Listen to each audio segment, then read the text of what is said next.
Assalamualaikum warahmatullahi wabarakatuh. Ananda, selamat pagi semuanya. Semoga dalam keadaan sehat walafiat. Nah, pada kesempatan kali ini kita masih membahas bab 3 tentang zat, wujud zat, dan perubahannya. Pada pertemuan ketiga ini, kita nanti akan membahas tentang apa itu unsur, senyawa, campuran, kemudian bagaimana cara memisahkan campuran, dan yang terakhir adalah asam dan basa. Namun sebelum kita belajar, marilah kita buka dengan berdoa terlebih dahulu. Berdoa dimulai. Selesai.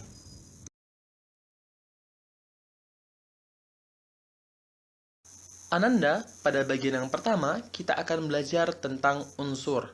Apa sih yang dimaksud dengan unsur? Unsur adalah zat tunggal yang tidak dapat diuraikan. Dalam kata lain, unsur bisa diartikan sebagai suatu zat murni. Nah, jumlah unsur sudah cukup banyak, berkisar 118 unsur. Dari jumlah tersebut, 92 unsur diantaranya merupakan unsur yang dapat ditemui di alam, sedangkan sisanya merupakan unsur buatan. Artinya, unsur tersebut sengaja dibuat oleh para ahli di laboratorium. Berdasarkan sifatnya, unsur dapat dibagi menjadi 3, yaitu unsur logam, unsur metaloid, dan unsur non-logam. Untuk mengetahui perbedaannya, maka Ananda dapat buka di buku paketnya di halaman 114. Selanjutnya Ananda, karena jumlah unsur ini sudah cukup banyak, maka untuk mempermudah proses pembelajaran, maka dibuatlah lambang unsur oleh John Jacob Berzelius.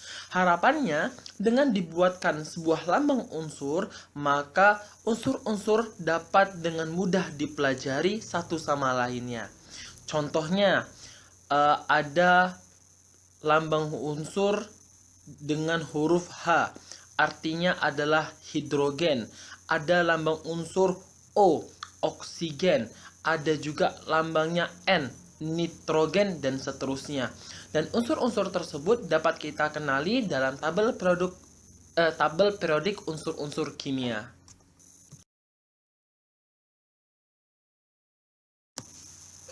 Nah, Ananda, di halaman 116, di situ Ananda dapat mengenali beberapa unsur penting beserta lambang unsurnya.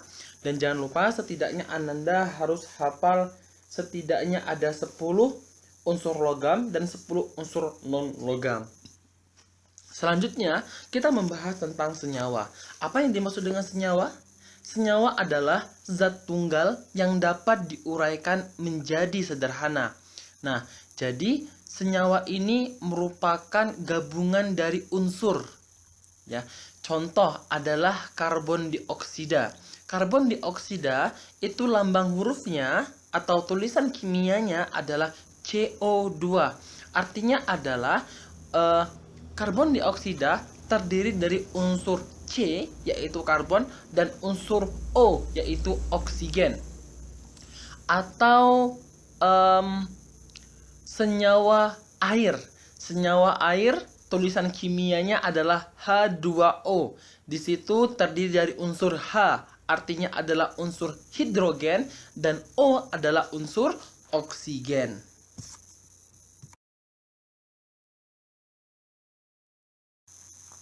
Setelah kita membahas tentang unsur dan senyawa, maka selanjutnya kita akan membahas tentang campuran. Apa sih campuran? Campuran merupakan penggabungan dua zat atau lebih yang masih mempunyai sifat asalnya. Contoh campuran dalam kehidupan sehari-hari sangat banyak dan mungkin Ananda pernah melakukannya. Yang pertama, contohnya adalah pada saat kita membuat air teh. Di situ ada zat gula, ada zat teh, dan kemudian juga ada zat air. Atau pada saat kita membuat kopi, ataupun pada saat kita membuat air manis, ya, itu merupakan contoh-contoh campuran yang sering sekali kita temui dalam kehidupan sehari-hari. Dan Ananda, campuran ini pada dasarnya dibagi menjadi 3 kelompok, yaitu ada namanya larutan, ada namanya koloid, dan yang ketiga ada namanya suspensi. Nah, apa itu larutan?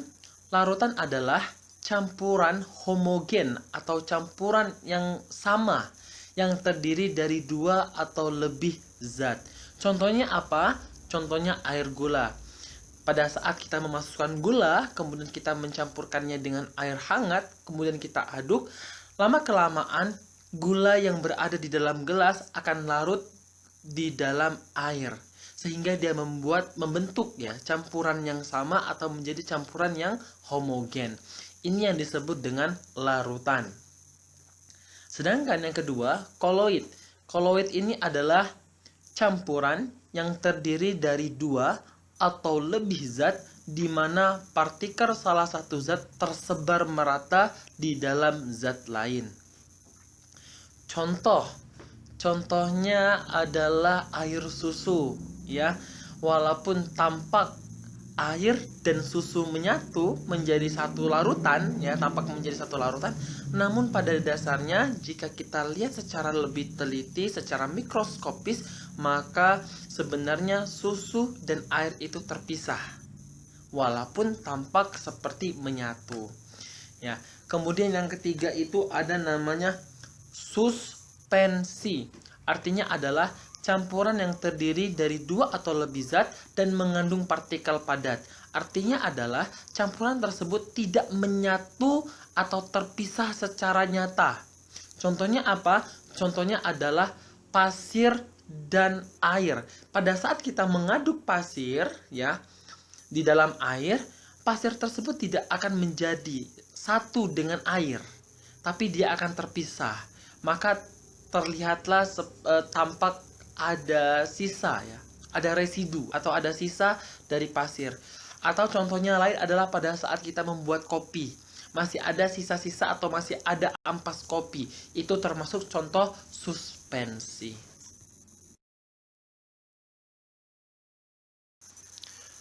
Setelah kita membahas tentang campuran, maka pada kesempatan kali ini kita akan membahas tentang bagaimana proses memisahkan campuran. Proses pemisahan campuran setidaknya ada 5 cara. Yang pertama adalah penyaringan. Penyaringan adalah pemisahan campuran berdasarkan perbedaan ukuran zat pada suatu campuran. Contohnya adalah pada saat kita ingin menyaring teh. Airnya akan melewati penyaring, sedangkan teh akan tersaring atau tersangkut pada alat penyaring. Kemudian yang kedua ini adalah proses penyulingan. Proses penyulingan adalah pemisahan campuran berdasarkan perbedaan titik didih. Contohnya apa? Contohnya adalah pada saat kita ingin memisahkan air laut. Kita ingin memisahkan garam dengan air tawar. Sedangkan kita menginginkan atau ingin mendapatkan air tawar, maka salah satu prosesnya adalah dengan cara disuling ya. Dengan menggunakan suhu tertentu, maka nanti air tawar akan menguap, sedangkan garam tidak mengalami penguapan karena garam memiliki titik didih yang lebih tinggi daripada air tawar. Sehingga uap-uap air yang berasal dari air tawar nanti akan ditampung pada wadah khusus sehingga terpisahlah air tawar dengan garam. Yang ketiga itu adalah kromatografi. Proses pemisahan campuran berdasarkan dengan proses penyerapan. Artinya pada campuran tersebut akan ada suatu zat yang bisa diserap dan ada pula zat lain yang tidak bisa diserap. Yang keempat adalah kristalisasi. Pemisahan zat padat dan zat cair dengan menguapkan zat cairnya. Ya, seperti pada proses penyulingan, tapi konteks pada kristalisasi adalah untuk mendapatkan garamnya, bukan untuk mendapatkan air tawarnya. Jadi ada air laut tersebut dipanaskan, air tawarnya menguap, dan akhirnya kita mendapatkan kristal-kristal garam dari air laut tersebut. Dan yang terakhir adalah sublimasi. Artinya adalah pemisahan campuran berdasarkan proses perbedaan menyublim. Apa itu menyublim? Ya, pada pertemuan pertama kita sudah membahas tentang menyublim. Menyublim itu adalah perubahan wujud zat padat menjadi gas. Artinya adalah pada pemisahan campuran zat ini nanti akan ada zat yang mengalami proses menyublim, sedangkan zat lain tidak mengalami proses menyublim, sehingga zat tersebut dapat terpisah.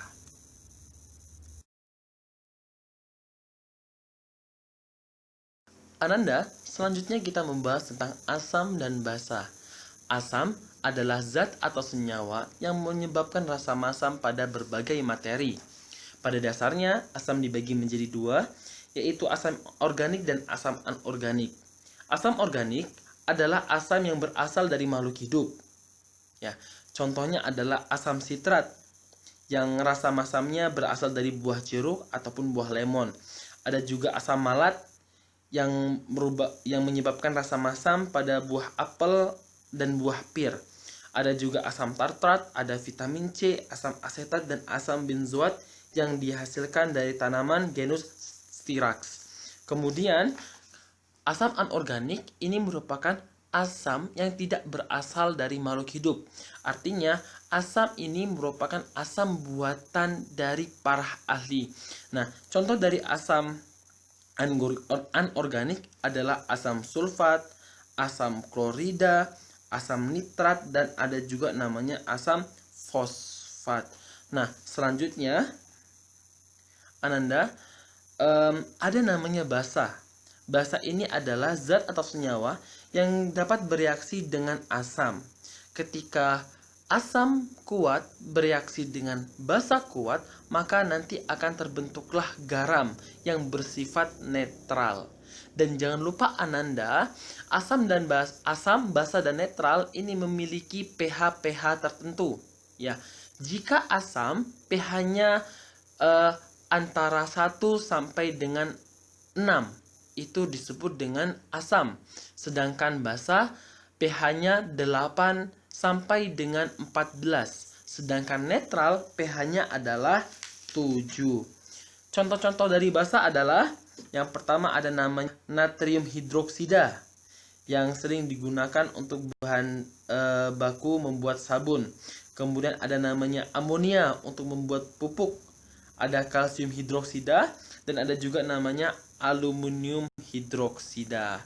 Dan Ananda, jangan lupa untuk menempatkan asam basa netral sesuai dengan pH-nya tadi. Jangan lupa kalau asam pH-nya 1 sampai dengan 6, netral 7, kalau basa 8 sampai 14.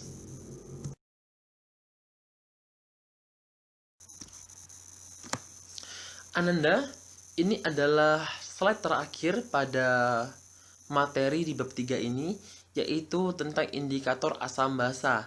Bagaimana cara mengetahui suatu larutan tersebut asam, basa, atau bahkan netral? Ya, maka untuk mengetahuinya kita menggunakan kertas lakmus. Kertas lakmus ini terdiri dari dua warna, ada yang berwarna merah dan ada pula yang berwarna biru. Ketika kita menguji coba suatu larutan, ternyata lakmus merah warnanya tetap merah. Lakmus biru tiba-tiba warnanya berubah menjadi merah. Maka larutan tersebut merupakan larutan asam. Sedangkan ya, ketika kertas lakmus merah kita celupkan ke dalam suatu cairan dan dia berubah menjadi berwarna biru, sedangkan kertas lakmus biru warnanya tetap menjadi biru, maka larutan tersebut merupakan larutan basa. Dan yang terakhir, jika kertas lakmus dicelupkan dalam suatu larutan, ternyata warnanya tetap.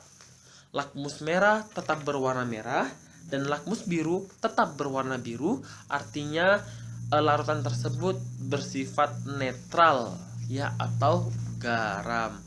Dan cara menghafalnya cukup mudah. Kalau misalnya larutannya asam, kertas lakmus merah semua. Kalau larutannya basa, biru semua.